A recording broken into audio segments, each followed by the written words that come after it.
10:59. Grab your last cup of coffee. Do what you need. My name is Michael Fell. I'm the senior rabbi here at Temple Emanu-El, and it's my pleasure to welcome all of you this morning to the first of what will be a series of brunch and learns, an opportunity not only to enjoy delicious food, but also have a chance to ask big questions, specifically, what makes us human? Trying to understand what makes us different from the animal world, what makes us uniquely a different type of creation in the world. And so we're joined online by our friends on Zoom, as well as nearly 100 folks who RSVP'd and wanted to learn about this interesting topic. It really comes from the pandemic, seeing how the pandemic changed all of our lives, but specifically realizing that so many of us were struggling with either depression or anxiety or stress during the pandemic, led me to rethink what it means to be fully in control of our lives, right? As much as we want to be positive, we want to be optimistic, we know we're going to get through this. It was often really difficult to find the koach, the courage, the strength to have that attitude. And given what we've learned about neurodiversity, given what we've learned about neuroscience, what we've learned about the chemistry of what makes us who we are, I began exploring this question of, like, what makes us who we are? And so I went on a walk with Peter Salson, a fellow congregant here at Emanu-El, and I asked him, and unbeknownst to me, he didn't have the answer. But he said I was part of this amazing fellowship, and with Sinai and synapses, and maybe we can use that to further explore this question. And going through that process, we put together, working on a committee, not only with Peter Salson, Dennis Gilbride, and also Vicky Rotkow, setting up a series of lectures answering the question, what makes us human, through the lens of neuroscience, astrophysics, and psychology. And of course, I'll bring in the rabbinic perspective as well, because that's my job, right? But trying to answer those big questions in the sense, not to see who's right, science versus religion, but to see what each can share and what voice they can lend to this conversation. I want to recognize that we are joined on Zoom by the director of Sinai and Synapses, Jeff Middleman. So we wave to you, and I'm going to do this so everyone can see you as well. You can see Jeff. Let's all wave. Let's say hello. He's much bigger in real life, I promise.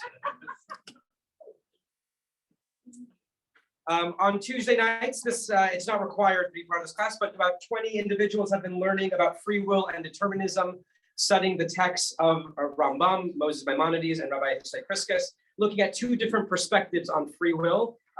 So folks are doing that. We have these 3 lectures coming in every other week, every other Sunday. And then sometime in March, we have a presentation of Rabbi Jason Rubenstein, who will be our keynote speaker, addressing these issues from the rabbinic perspective and being in conversation with everything that we've learned.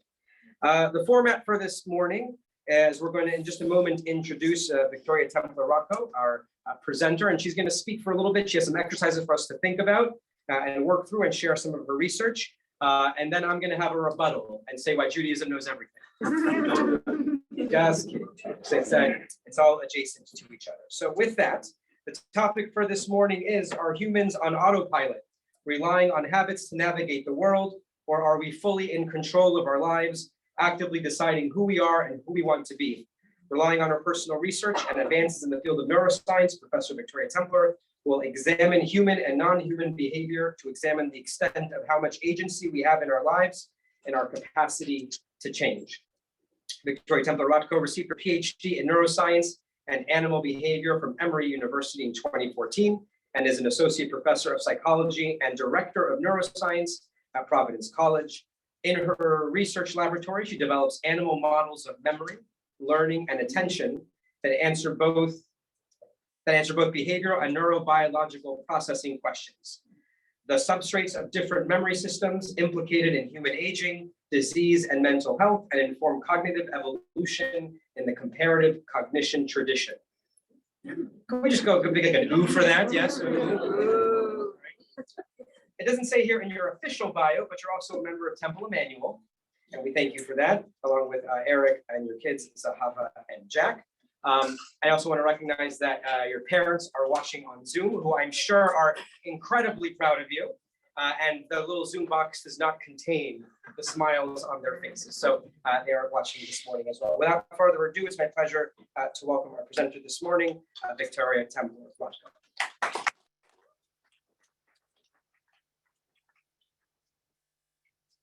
Thank you so much, Rabbi Fell. Can you guys hear me okay? Yeah. So thank you all for being here on a Sunday. I'm really excited to be here and just want to thank Sinai and Synapses, Peter Salson, Dennis Gilbride, and of course, Rabbi Fell for putting this together. Okay, so I'm hoping that some of you will join me in saying that you've had a similar experience to me, where occasionally I will go into a store, I'm waiting for the cashier to finish doing what they're doing, and I say, did I already give you my credit card? Okay, so I don't have to fit the epithet of absent-minded professor that my students confirm. Most of the time, you guys will join me in thinking that this is, that things like this happen to us, right? We're driving home perhaps, or we need to stop at this store when we're driving home from work, and all of a sudden we find ourselves at home. So this is just an example of how habitual experiences really can dominate our lives. And indeed, William James, who's actually the founder of psychology, told us a long time ago that he said, when we look at living creatures from an outward point of view, one of the first things that strikes us is that they are bundles of habits. So he wasn't actually talking just about animals. He was also talking about humans.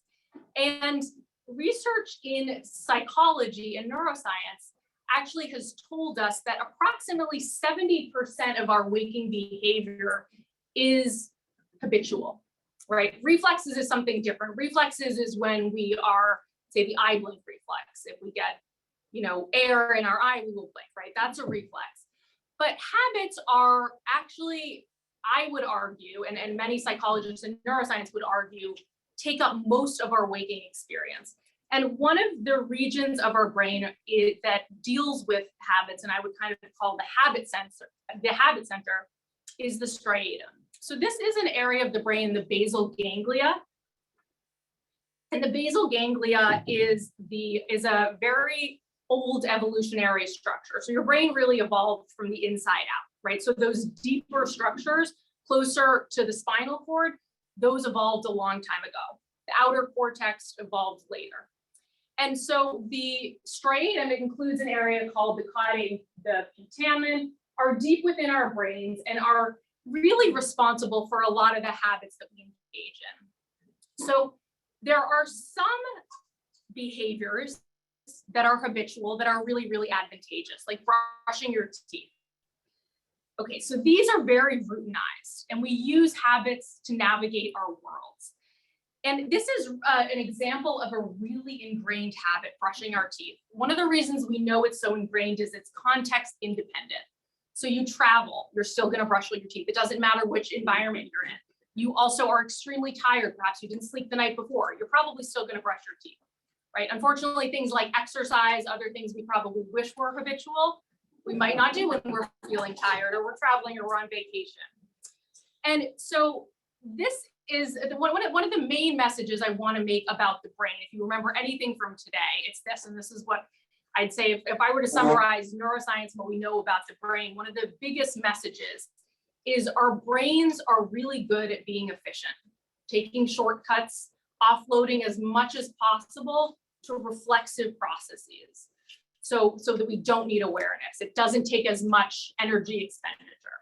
So that's what our brains are really, really good at. Okay, but what happens when you're first learning something? So this is a video of my daughter Zahava. She was just 4 at the time, learning to ski. And this is a procedural memory. So it's not the same as a habit, but it is somewhat similar.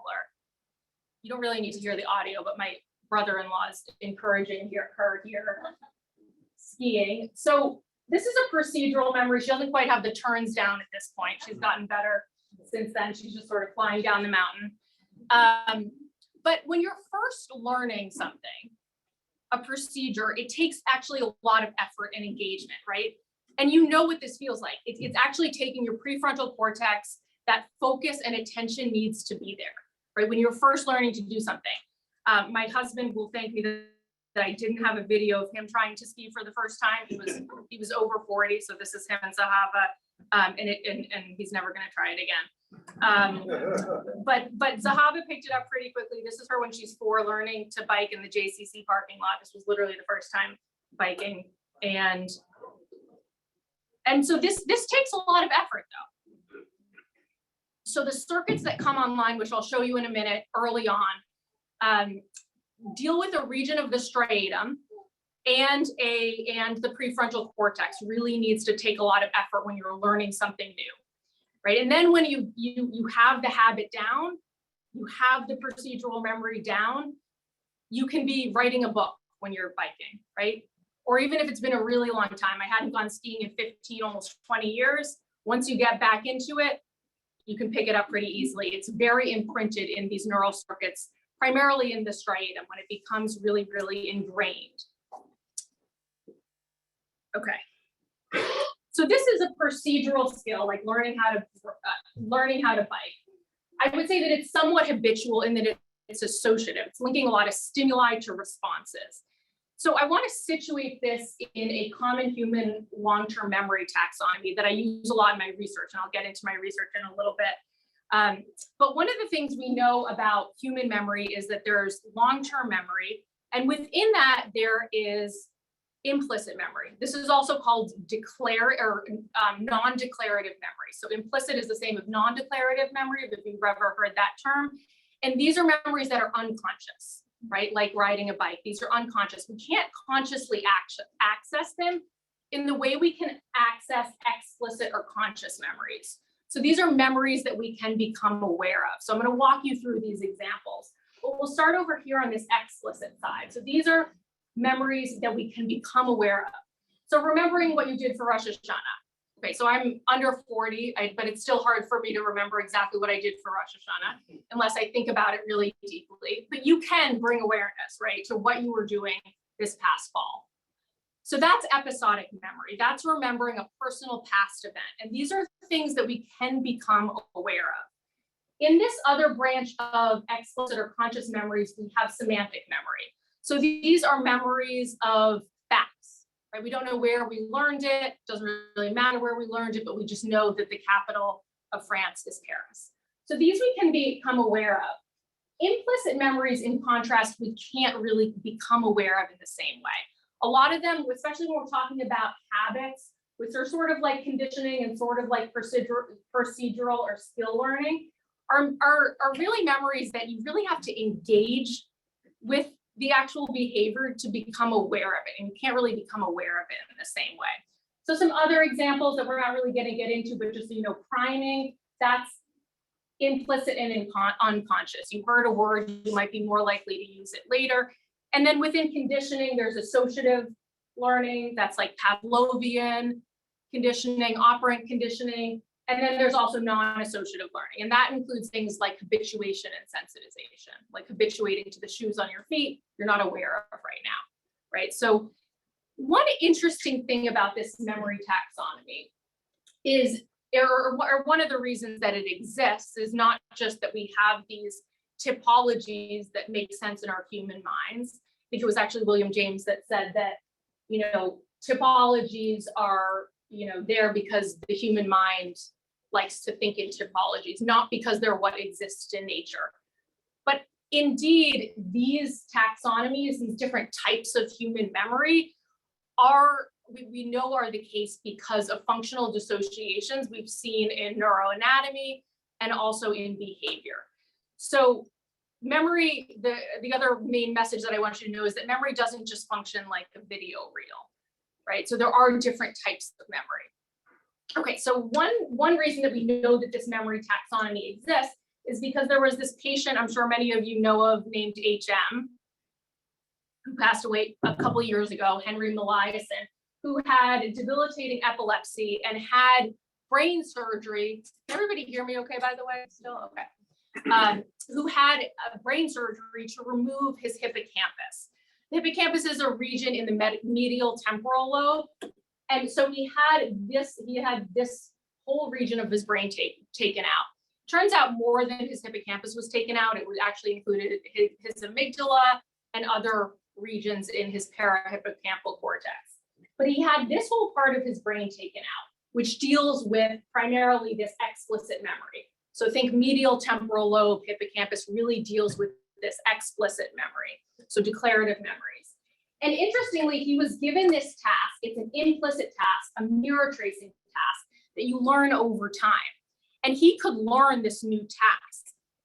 Okay, so this is his errors. I know it's hard to see and it's kind of small. On the first day, he had lots of errors and they decreased. He came back on day 2, he got better. He was even better on day 3. So he could learn a new procedural skill, an implicit memory. But if you were to have a conversation with him, he would reintroduce himself a few minutes later after you've had an entire conversation with him, introduce yourself, and he'd say, "Hi, I'm Henry. What's your name?" So he could not encode new memories. That is he had retrograde amnesia. And so he had deficits in this explicit branch of long-term memory, but he was able to create new implicit memories. Okay, so when you think about striatum, think about these implicit memories. When you think about explicit memories, think about the hippocampus and the medial temporal lobe. Okay, so this striatum, I told you, is our habit center. And within the striatum, it really is concerned with 3 different things. So one of them is the habit, of course, and goal-seeking behavior, also reward circuitry. So reward circuitry really deals with releases of dopamine in the brain.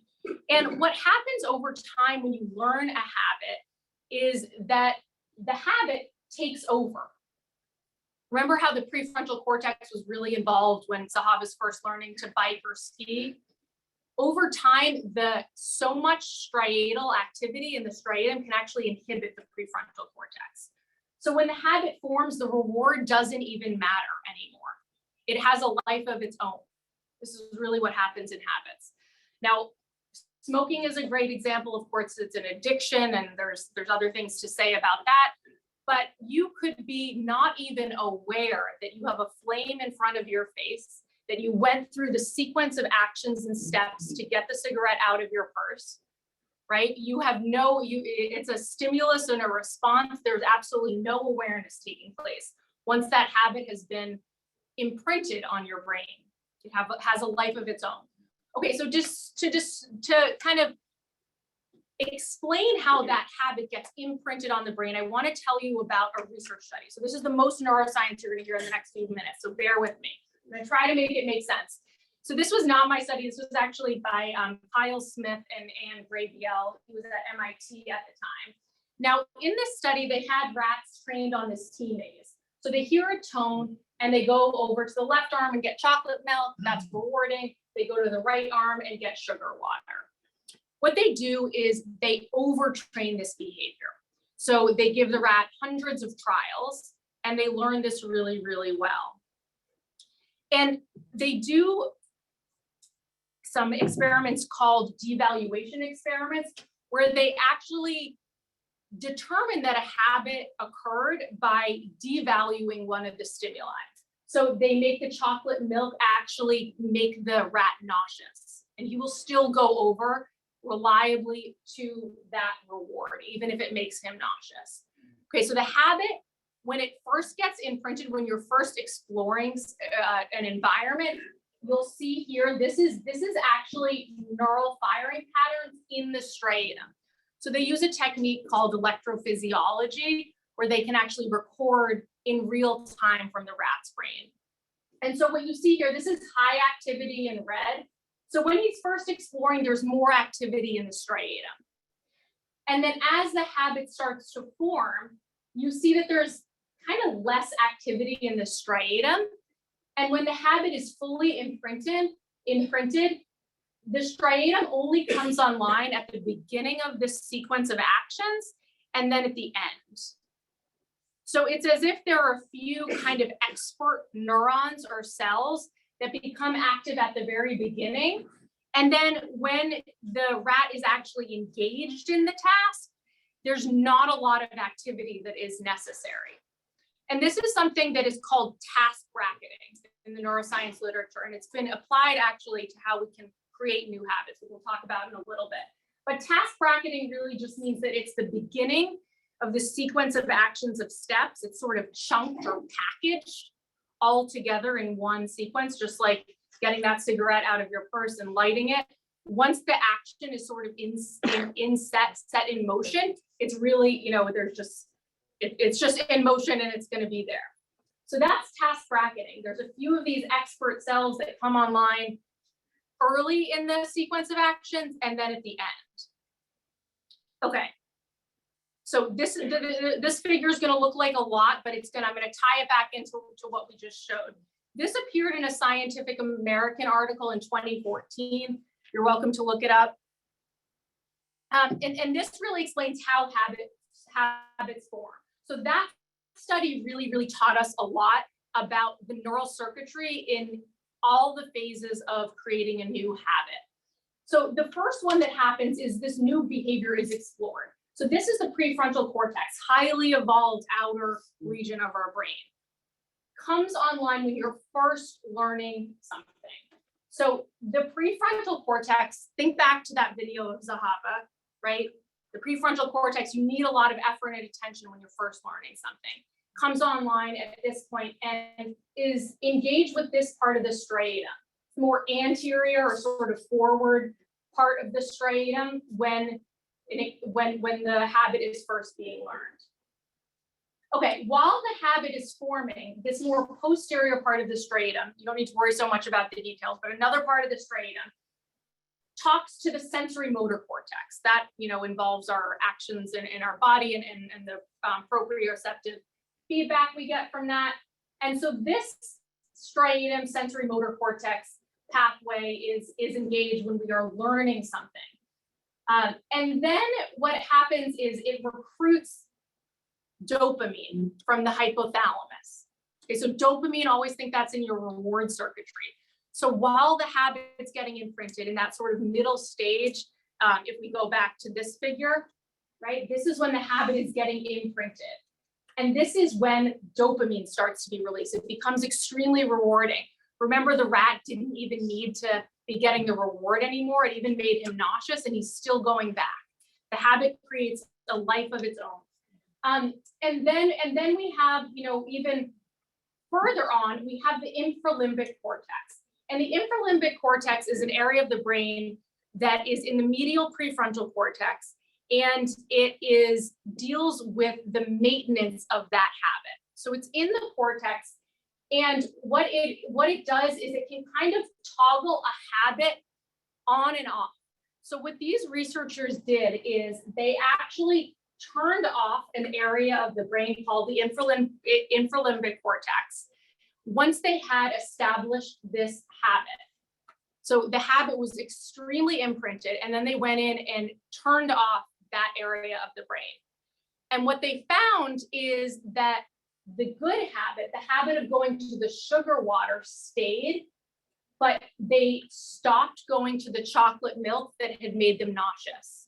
So they actually created a new habit, right, by turning off this infralimbic cortex. And then what they did is that habit gets imprinted, and then again they go back and turn off this area of the brain again, the infralimbic cortex, turn it off again, and that habit comes back. Okay, so why is that important to you? The chocolate comes back. The chocolate comes back. Thank you. So both of them come back. The old habit that we got rid of came back. So that means that, right, just like if you haven't smoked in 20 years, right, once you're in a certain situation, it can come back online. So don't worry so much about the infralimbic cortex in terms of I'm not testing you on the neuroanatomy of it. But the point here is that old habit, once it's imprinted on the brain, even if we unlearn it, it can come back. So another example, I was a lifelong nail biter. Stopped when I got an engagement ring, right? Had to show off my ring. And then I had a particularly stressful semester last semester. And when I'd see a stimulus, it's really stimulus response learning, if I see something that I want to fix on my nails, I immediately start biting them again, even though it had been 10, 15 years since I did it. And that is, you can kind of think of the cortex, a part of your cortex, the infralimbic cortex, toggling this habit on or off. Even if it's been so long since you actually had the habit, it can reemerge. Okay, so there are multiple brain circuits. Well, here's what you need to know about this. There are multiple brain circuits. There are chunks of sort of neural activity. They saw that chunking pattern or that task bracketing in both the infralimbic cortex and the striatum, saw that chunking activity. And even though these are very, very automatic, what this actually is telling us is that in our neocortex, right here in our neocortex, we can actually toggle these habits on or off. So we actually do have some control over these habits, even though they do have a life of their own. Okay, that was most of the deepest neuroscience we're going to go into. So I hope you're still with me. Okay, so habits. Habits, like I said, take up about 70% of our waking behavior. And a habit is really when our nervous system is learning something, right? That's really all a habit is when our nervous system is learning something. And so I told you habits we can see over here in the implicit part of memory. And so if we say that habits are when our nervous system learns something, you might ask, then what is learning? Okay, so here are a few really, really important points. Okay, so learning really is neuroplasticity. You'll hear about neuroplasticity everywhere these days, right? Buy a brain training game. It's all, you know, I should have probably gone into these types of businesses to make money off of this. But really all it is, right, is that the connections between neurons are changing. This is neuroplasticity.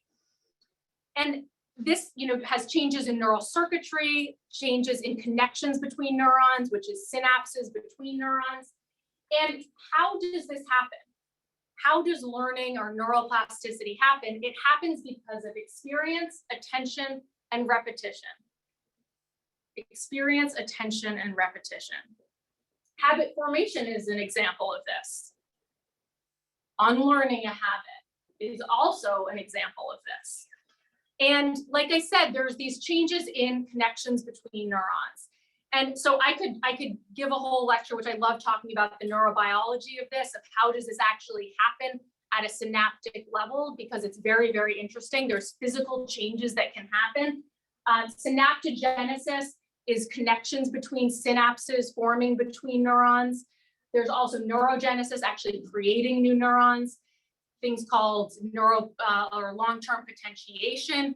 These are all changes that happen at the level of the synapse, the neuron. You can create more receptors for neurotransmitters to attach to. These are all examples of neuroplasticity. Okay, so the nervous system changes in response to experience. The most malleable our brain is 0 to 3. And then from then on, birth to 25, when the prefrontal cortex stops developing. But you will be happy to know that a lot of studies have been done indicating that even after 25, up until any age, learning new habits, neuroplasticity is possible as long as you have enough focus, attention, awareness, intention. So we used to think our brains were or were not so plastic. Now we know they are very plastic, and it actually doesn't matter as much as you might think it does how old you are. As long as you can engage these parts of your cortex, right, to have these sort of top-down influences on these older parts of our brain, if you have focus, attention, awareness. And what happens is that neurons are marked for change. They're marked primarily through acetylcholine. And the neurons, the changes that take place in your brain don't actually happen until sleep or deep rest. Okay, so they are sort of marked. You get neural circuits and neurons that are kind of marked for change, but they don't actually make those changes until you engage in deep rest or sleep. So sleep is really important. That's the main message if you want to sleep, take your sleep seriously. It can flush the brain with cerebral spinal fluid. It can be protective against dementia and Alzheimer's disease. Okay, but neuroplasticity actually takes place during sleep. Another message about neuroplasticity that is worth making is the Hebbian synapse. So the Hebbian synapse is really just this idea that when we have co-activation of two neurons are firing together. You've probably heard this before. When neurons fire together, they wire together. So Donald Hebb was around a long time ago, and before we even knew about the changes that take place on the NMDA receptor, we know now NMDA receptors and all the details of how this actually works metabolically. But before we even knew that, he said, if A keeps firing at B, some growth process or metabolic change takes place in one or two cells. And this is really what happens. This is what's happening in neuroplasticity, excuse me. Okay, so I want to tell you about an interesting study. So it turns out that if I were to tell all of you a health message, so I tell you about how exercise is really, really important for you, it turns out most of you will not start exercising more. It doesn't really work, right? But what does work is if I tell you to do something that I'm going to have you do in just a minute after I tell you this, to think of not just goal-based habits. Goal-based habits are saying, I want to start walking after dinner. That's a goal that I want to do every night. But identity-based habits. So identity-based habits are things where we're invoking our value system, right? What is important to us? What is relevant to us, right? What are our chief core values? It turns out that when people are sort of thinking about their chief core values, if you ask them to do that, to talk about, identify their chief core values, which I'm going to have you do in a minute so you can start thinking about it. Identify their chief core values, an area of the brain in their prefrontal cortex, the ventromedial prefrontal cortex, comes online. And what you see is that then you get that health message about why exercise is important. And you've activated your ventromedial prefrontal cortex, and you know that this is important to your life and living a long life and engaging with your family and friends, et cetera, invoking your chief core values, your personal values, identity-based habits, that you do see this decrease in sedentary behavior after you get that health message. Okay, so you can guess what I'm going to ask you to do. I'd like you to take 4 minutes to just write on your phone app, there might be pieces of paper that we passed around, to do the following. So I'd like you to take a few minutes to write what your core values are. What's most important to you? So you can think about family, friends, faith, religion, community, creativity, humor, spontaneity, fitness, hard work. And then think about, if you're done with that, think about habits that you have that you want to maintain, habits that you might want to break,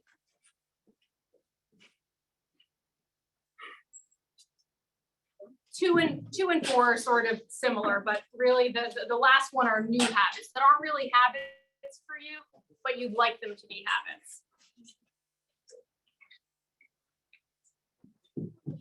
I'm asking you to do a lot. I know. Just do what you can.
In the interest of having time to know why this is all important for Judaism and Rabbi Fell's insights later, I'm going to move on, but you feel free to continue thinking about this or write. Okay, so I'm going to have you pull this up later, but first I want to tell you a little bit about my research, and then we'll sort of go back into these chief core values. Okay, so I've showed you this common human memory taxonomy. And one thing that I've always been interested in is if animals have episodic memories. We know this taxonomy exists in humans, but does the same type of functional and structural dissociations exist in non-human animals? Okay, so episodic memory, that's remembering your personal past events. I've always been interested in whether animals have memories of their own personal past events, have episodic memory.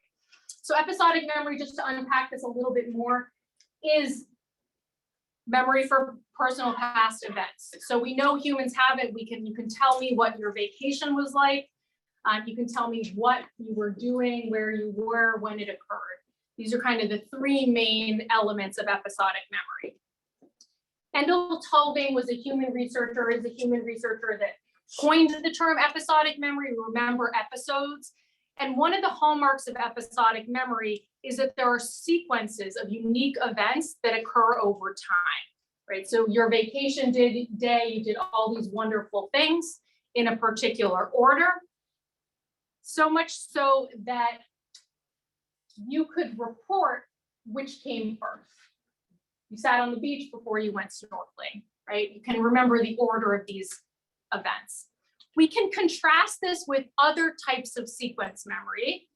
We've been talking about these types of routinized, highly automatic or behaviors that have a lot of automaticity. And automaticity just means that there's neural circuits that are really automatic, right? So likely you have a morning routine that follows a particular order.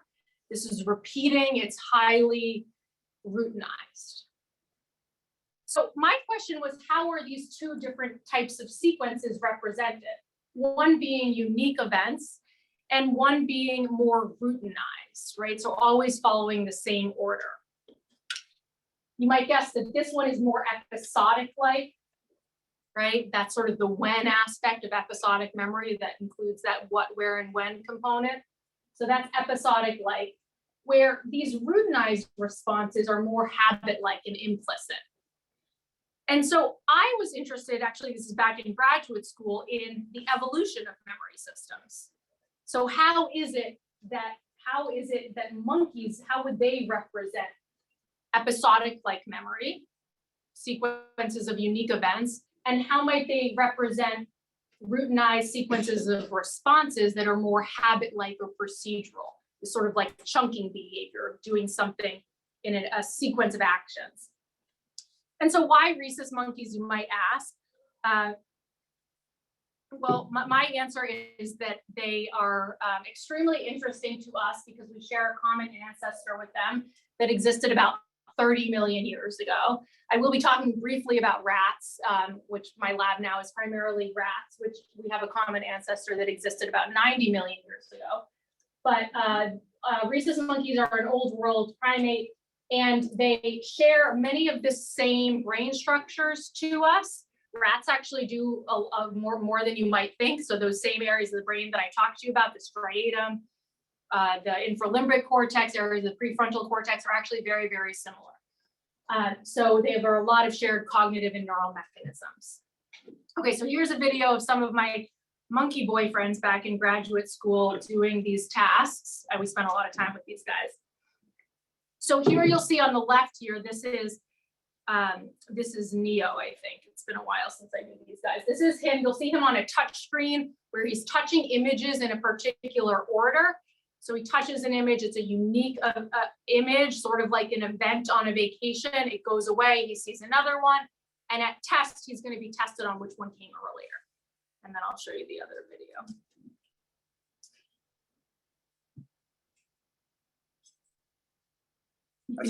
That's how I feel like work a lot. That's what it's like. I do at work all the time. Yes. Yes. So this is really what I did in graduate school, was program computer tests like this for monkeys, and they get M&Ms and rewards when they get it right. Okay, so you saw that he saw 5 images, and at test he gets any 2 from the list and decides which one came earlier. So that, think of unique sequences of events. And here's another task of routinized sequence of responses.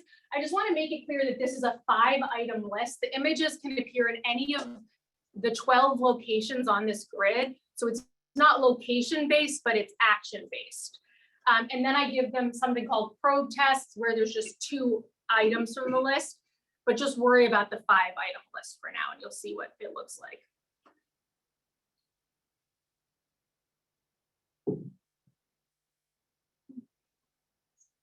So they get very, very good at this, learning to touch 5 items in a row, and then they get a reward for doing that whole sequence of actions.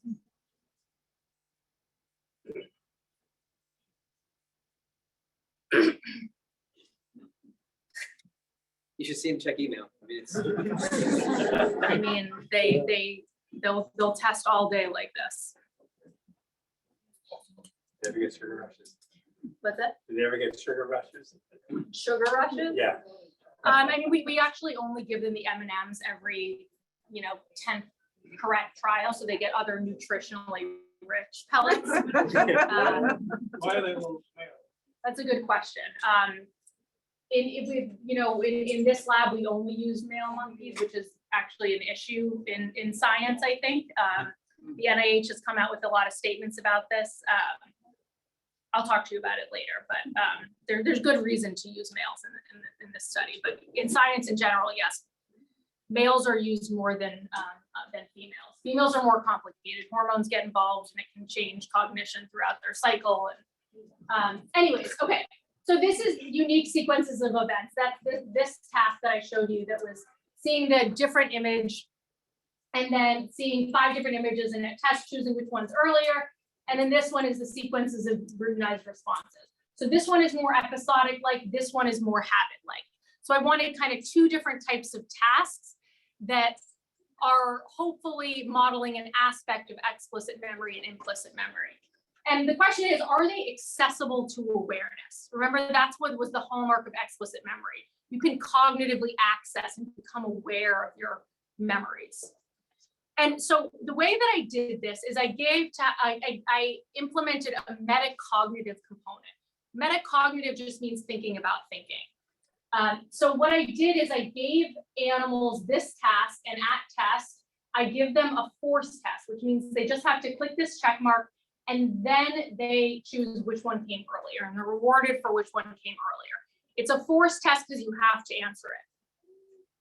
If they get it correct, they get 2 pellets. If they get it incorrect, they get no reward. Let's contrast this with choice tests. So we intermix choice tests. With choice tests, we give them the option of saying, yes, I want to take it. And if you get it correct, you get 2 pellets. Or no, I don't want to take it. And you get 1 pellet if you decline the test, which is this button over here. And you get a guaranteed but less preferred reward. Okay, so some of you remember the SATs used to be like this. Do you guys remember this? So if you get it correct, you get plus a point. If you get it incorrect, you get minus a quarter of a point. If you leave it blank, you get plus or minus 0, right? So if you know you don't remember the Pythagorean theorem, it's advantageous for you to skip that question, right? And not answer it. So we basically give monkeys these same types of tasks. I actually have done the same thing with rats as well. I don't have time to tell you about that. We contrast these forced tests with the chosen tests. And the idea is if monkeys can distinguish between knowing and not knowing, they should perform, this is predicted, significantly better on those chosen tests where they have the option to decline tests that they would have gotten wrong had they not had the option to decline tasks that they know they don't know. So they have a performance advantage on these. Okay, so I gave monkeys those 2 types of trials in that task. I also gave them this same sort of paradigm in this other sequence task that was routinized. So if they get it correct or incorrect, that's 2 pellets. And then in the force test and in the choice test, if they decline it, they get that guaranteed or less preferred reward. And if they get it correct, they get a higher reward. You want the higher reward. So if you know, you want to say, yes, I want to take it, and you want to answer it, and you're more likely to answer it correctly. Okay, so the question is, what do we see? Well, is this task accessible to awareness? We saw that performance advantage. Performance on chosen tests were significantly higher than forced tests.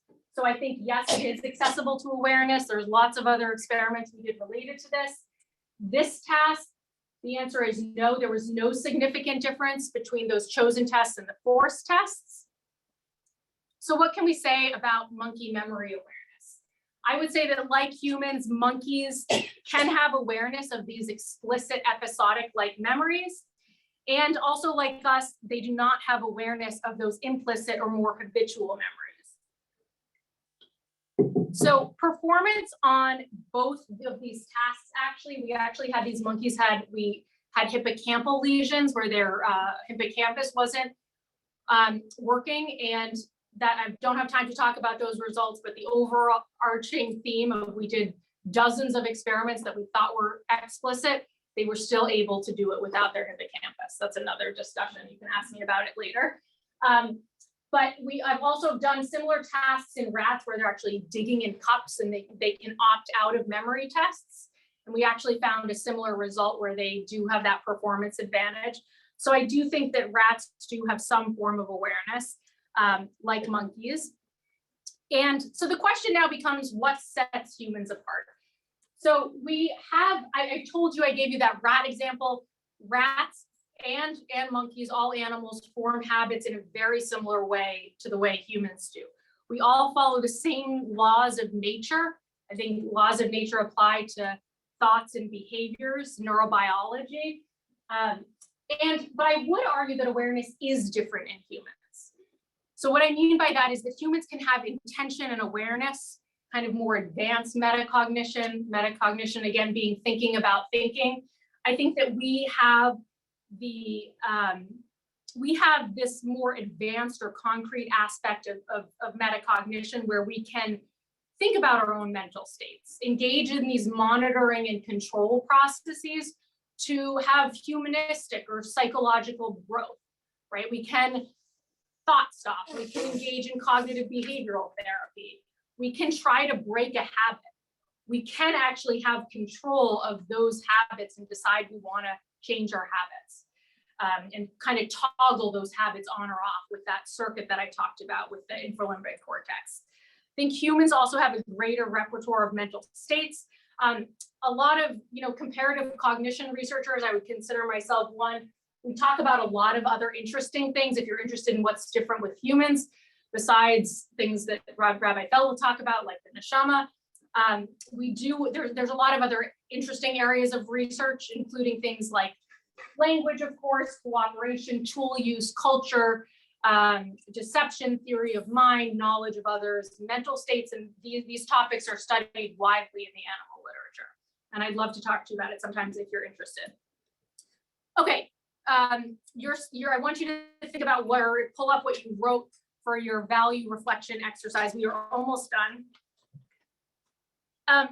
Raise your hand if you had anything on there and wanting to create a new habit that related to physical health or exercise. Raise your hand if you have any of those. Okay. What about any related to sociality or friends? Okay, great. Okay, so we've known for a long time that exercise is good for our brains, right? So what you can see in brain, if you look at brain morphology, we know that exercise can actually have volumetric differences in the hippocampus and medial temporal lobe. But we also see that enriched environments. So if you house a rat in an enriched environment, lots of things to play with, they have more dendritic branching in the bottom here. So in enriched housing or in exercise is really, really good for creating more connections or dendrites between neurons. Okay, so we've known that exercise does this for a long time. So if you wrote down exercise, that's great. It's very good for your brain. My question was, does sociality, being social, can that have the same effects in our brains? Can that create synaptogenesis, neurogenesis? And sometimes, often in studies, that's confounded, the enrichment piece and the sociality piece are kind of not independent of each other. So I wanted to do something where I separated those two. And so I was also motivated by research, primarily epidemiological studies, which indicate that sociality can be protective in our cognitive health. So we know, for example, that being in a healthy marriage is associated with lower rates of dementia. So even though these studies are really interesting, they are correlational. They're riddled with confounding variables. And so what I wanted to do was use animals where we control things a lot more so that we have a model to look at how there's this dissociation between cognitive function and cognitive dysfunction as an effect of different levels of sociality. So how did I do this? This is my last sort of experiment that I want to tell you about. Is I had rats that were non-socially housed. So they're all in highly enriched cages. So these rats over here live alone, but they have all these play structures. There's one rat here on the bottom, one on the top. Socially housed rats, 10 rats are living together in this huge ferret cage. Okay, so some are socially housed, some are non-socially housed. Both have access to exercise and enrichment. And so what I did is I housed them in these conditions throughout childhood, all through adolescence, into old age. So the rat will be 2 years old, and that's equivalent to being about 90 years old in a human. So we can age them pretty quickly and look at what their brains look like and look at what their behavior looks like. So this is something called a radial arm maze. And what a radial arm maze is this maze where the rat is in the center. And it is rewarded for going to these arms that are correct in yellow. So it's 1, 3, 5, and 8. So if it traverses down one of these arms, it gets a pellet. If it traverses down arm 6, it doesn't get a pellet. So it comes back day after day and it learns to go to these arms. Now, they can also experience something called a working memory error. This is equivalent to you going downstairs to a room in your house and saying, why did I just come to this room? It happens to me too, right? That's a working memory error. And so rats will go down an arm. I'll start to play it now. And they only go down for the first entry to that arm. So if let's see where our friend goes now, all the doors open and these guillotine doors, he goes down arm 3, that's correct, he gets a pellet, and then he's gonna come back to the center. If he goes down arm 2 next, he doesn't get a reward, but if he goes back down arm 3, he doesn't get a rewarded. That's a working memory error because it means he doesn't remember what he just did. Let's see where he goes now. You might say, anthropomorphically speaking, he's thinking about where to go. He goes down arm 8. They get better and better at this. And so I tested rats on this task at different time points in their life. So in early adulthood, in middle age, and in old age. Okay, what happens now? I think he ends up failing. But all of these rats, so 10 socially housed, 10 non-socially housed, do this, and he's deciding where he wants to go. He goes down to arm 5, that's correct. Okay, do we get the idea here? Cute rat videos, I know I get more unfair credibility, or it's more fun to watch monkey videos than rat videos. But the rats are pretty cute too, I promise. Do you control for smell in this? You know, there's pellets on at all the pellet dispensers at all 8 arms. So I don't think that smell would really be an issue. But that's a good question. We do in a lot of other tasks where the reward is differential, so it's only on one side. We'll crumple a Fruit Loop or something like that to control for smell, because they are very good at olfaction. Okay, so what do we find? In adulthood, there's no difference between non-socially housed and socially housed in terms of working memory errors. So the y-axis is working memory errors. And what we see in old age is the non-socially housed rats experience significantly more working memory errors as compared to the socially housed rats. Okay, so this was really interesting and exciting. As I said, the socially housed rats showed significantly less working memory errors as compared to the non-socially housed, suggesting that sociality plays a protective role in cognitive decline due to aging. We also looked at the brains of these rats. I don't have time to tell you about that, but there were actually differences in the amount of activity in an area of the hippocampus. So there's really interesting age-related differences that you can look at a neural level too. Okay, so you guys have stuck with me. I've talked about a lot of neuroscience. This is the last slide, so we're here. So the final conclusions: exercise and sociality are really good for your brain. So this is my health message to you, and hopefully you're going to be more likely to have changes in the habits you want to take on, because you invoked that value-based system, those identity-based goals that are linked to your value system. And then the question that I started with is are we on autopilot? And my answer is actually yes. I do think that mainly we are on autopilot. As I said, one of the main messages about the brain that I think I take away from the brain is that our brains are really good at being efficient and taking shortcuts, you know, and offloading as much as possible to habitual behavior and more reflexive behavior, more sort of primed toward automaticity. But I think we can gain control, especially in humans. We can have this top-down influence on our limbic system, these sort of deeper parts of our brain, motivation, emotion. We can have those influences through the neocortex, given we have the right attention, repetition, experience, awareness, right? So we really can change your behavior. It's not the same thing as just growth mindset or changing your thoughts. If you really want to change your behavior, start with your behavior. Don't start with your thoughts. Start with your behavior. The mood, thoughts, emotions will follow. And the other main message is animals imprint habits just like we do. And I already made this point that where our brains are really just designed to be efficient and to offload as much as possible. But through mindfulness, through a lot of the techniques you hear about in mindfulness, we really indeed can become aware. Our human awareness is different. We can become aware of our behaviors. We can change how we want to spend our time and what behaviors we want to engage in and what behaviors we do not want to engage in. Another thing that I think we'll be hearing about in this lecture series is about free will. How much control do we have? I don't think my talk wasn't about this, but there are people that will say that neuroscience says that determinism is true. We don't have free will.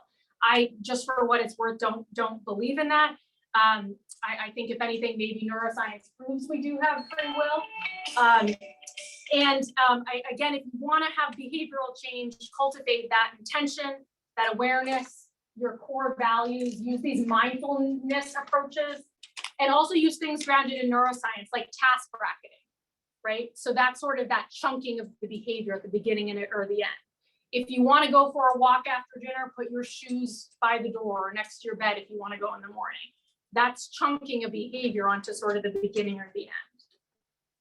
So thank you so much for your attention and sticking with me.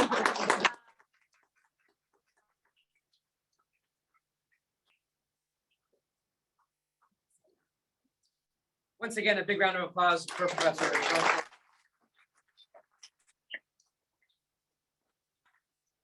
The question is, who's more engaging, the mouse or me? The rat. The rat, I'm sorry, the rats or me.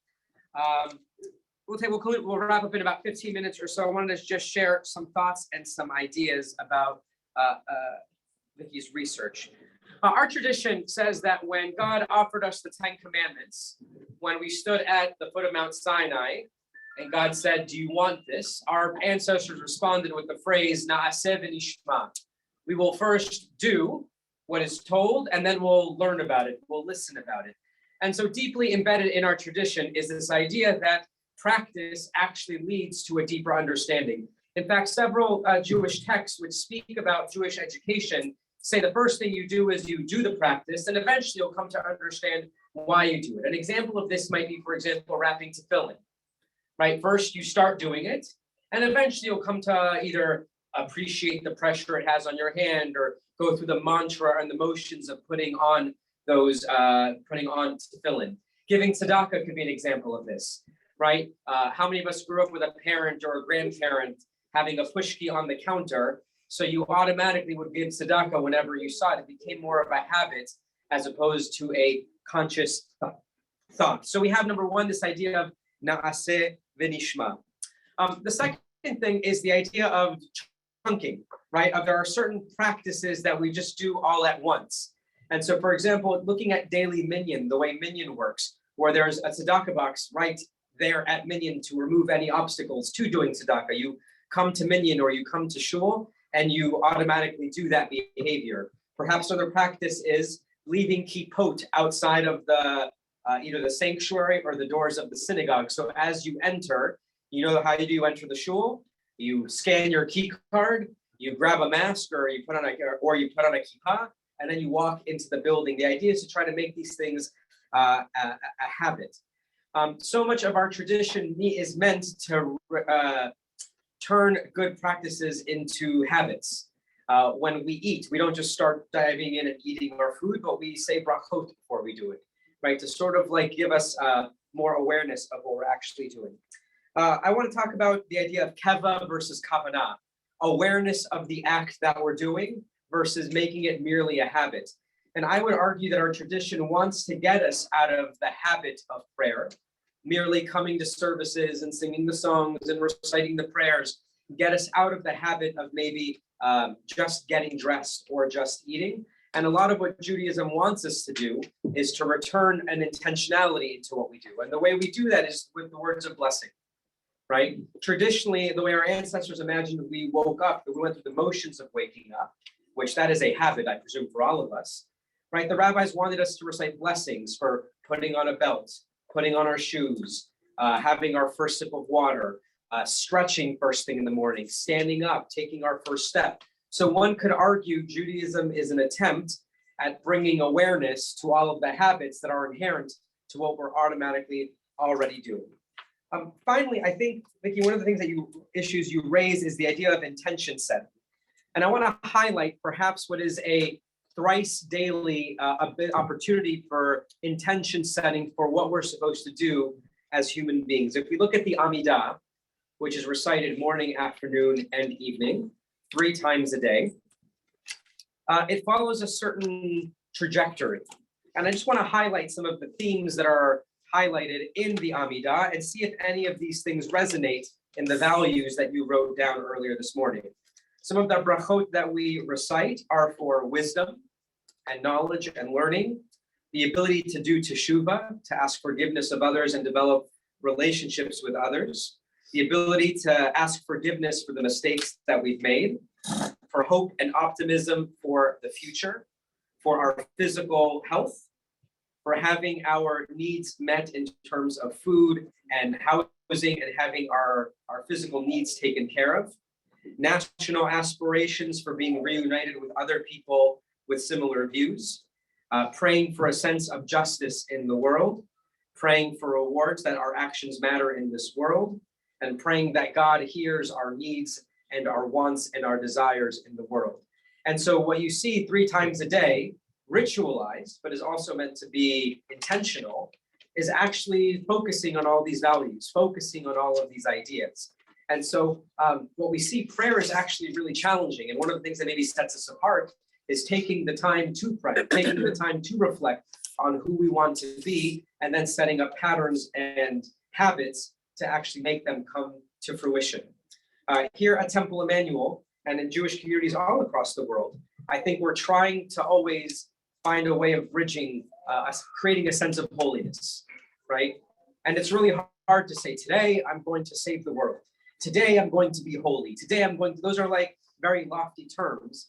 And so instead what our tradition does is it blends some of the habits that we already do, getting dressed, being with friends, being with family, and tries to ritualize them and make them, infuse them with a sense of sanctity and a sense of kedusha, a sense of that we're more than just what's of this world.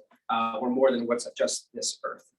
So things to think about as you go through the rest of your day, setting an intention for the day, try to lump it with some kind of habits, try to lump it with some physical thing to try to make it feel, to make it happen. How does that resonate with you? What do you think about that? And does it disagree with neuroscience or no? No, we're on the same page. All right, my friends, with that, I want to thank all of you for coming this afternoon. Vicky, you can stay for a few minutes and answer any questions if you have, but I'm sure others might have them as well. You can approach it right over here. Our next lecture will be in 2 weeks, where our own Peter Salson will be presenting an astrophysics view of free will. Is that correct? Something along those lines. And with that, I want to wish you all a wonderful afternoon. Thank you for being here.